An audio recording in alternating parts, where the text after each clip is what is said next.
ఒక సిద్ధుడు అక్కడికి వచ్చాడు.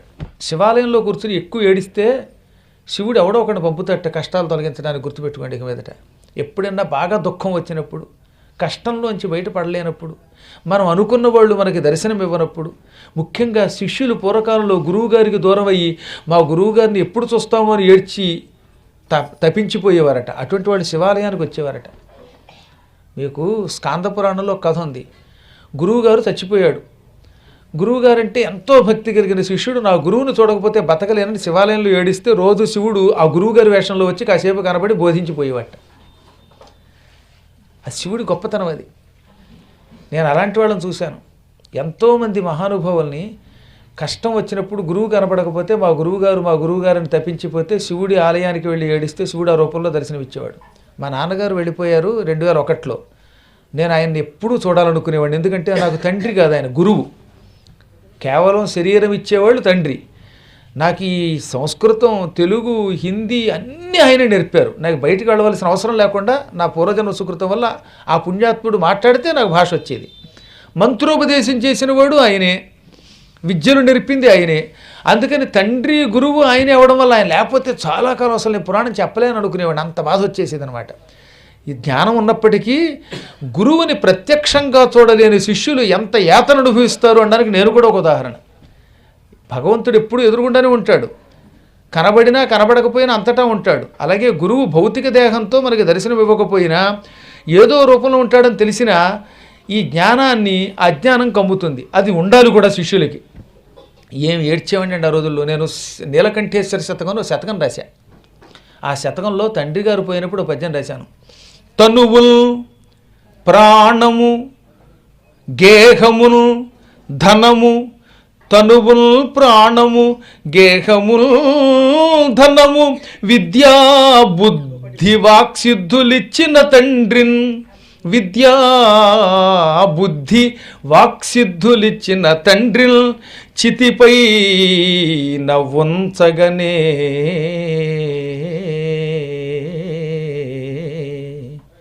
నా చేతో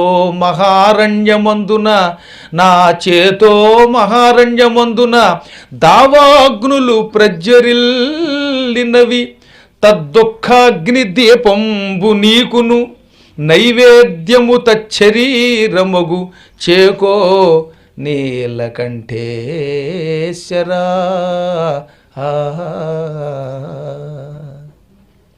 తండ్రి నాకు శరీరం, ప్రాణం, ధనం, విద్య, ఇల్లు, బుద్ధి, వాక్సిద్ధి ఇన్ని ఇచ్చిన ఒక సద్గురువు.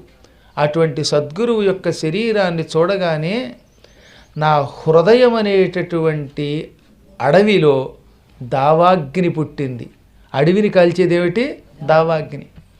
ఈ తండ్రిని చితి మీద పెట్టగానే నా హృదయం అనేటటువంటి అరణ్యంలో ఒక దావాగ్ని ప్రజ్వరిల్లింది. శివ, నీ ఆలయంలో దీపారాధన చేస్తే పుణ్యం అంటున్నావుగా, ఈ దుఃఖాగ్ని నీకు దీపం. నీకు ఈ రోజు నుంచి దీపం ఈ దుఃఖాగ్ని, అఖండ దీపం. పైగా ఈ దుఃఖం పొమ్మంటే పోయేది కాదు. గురువుగారు దూరం అయితే వచ్చే దుఃఖం ఉందే, ఆ దుఃఖం నిత్యము వెలుగుతూనే ఉంటుంది. కాబట్టి అఖండ దీపారాధన చేశాను. ఏది? నా దుఃఖాగ్నితో. మరి నీకు ధూపం, ఆ శవం తగలబడుతూ ఉండగా వచ్చిన పొగమే నీకు ధూపం. నైవేద్యం తచ్చరీరమగు చేకో నీలకంఠేశ్వర. ఆయన శరీరమే నీకు నైవేద్యం, స్వీకరించు. ఏం తృప్తి పొందుతావో పొందు అని శివుడిని నిలదీసి రాసిన పద్యం అండి ఇది. నేను 2001లో. కాబట్టి గురువుకి దూరం అయితే ఆ శిష్యుడు పొందే బాధ అది వాక్కుతో, మనస్సుతో, శరీరంతో కూడా అనుభవించలేము. అంత అతీతమైన బాధ అన్నమాట.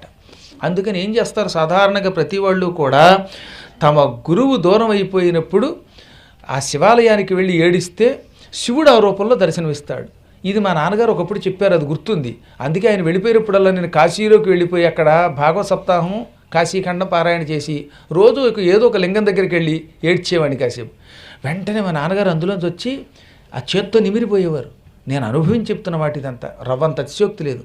ఇప్పటికి కూడా నేను మా శివాలయంలోకి వెళ్ళి మా పీఠంలో ఉన్న శివాలయం దగ్గర మళ్ళీ మా గురువుగారు మా తండ్రి కనపడలేదేమి స్వామిని ఏడిస్తే మా తండ్రి గారు కాసేపు అక్కడ కనబడి తెల్లని బట్టలతో స్వచ్ఛంగా దర్శనం ఇచ్చి మాట్లాడి వెళ్ళిపోతూ ఉంటారు. మీరు కూడా ఎప్పుడన్నా చూడండి.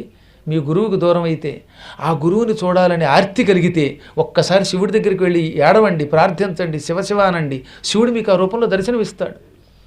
ఆ ఆర్తిలో దొరుకుతాడు ఆయన. తండ్రి గురువు ఈ ఇద్దరిని చూడాలంటే ఇక శివుడి కంటే అన్య దైవం మరొకటి లేదనమాట. ఎందుకంటే కరుణాస్వరూపుడు కనుక.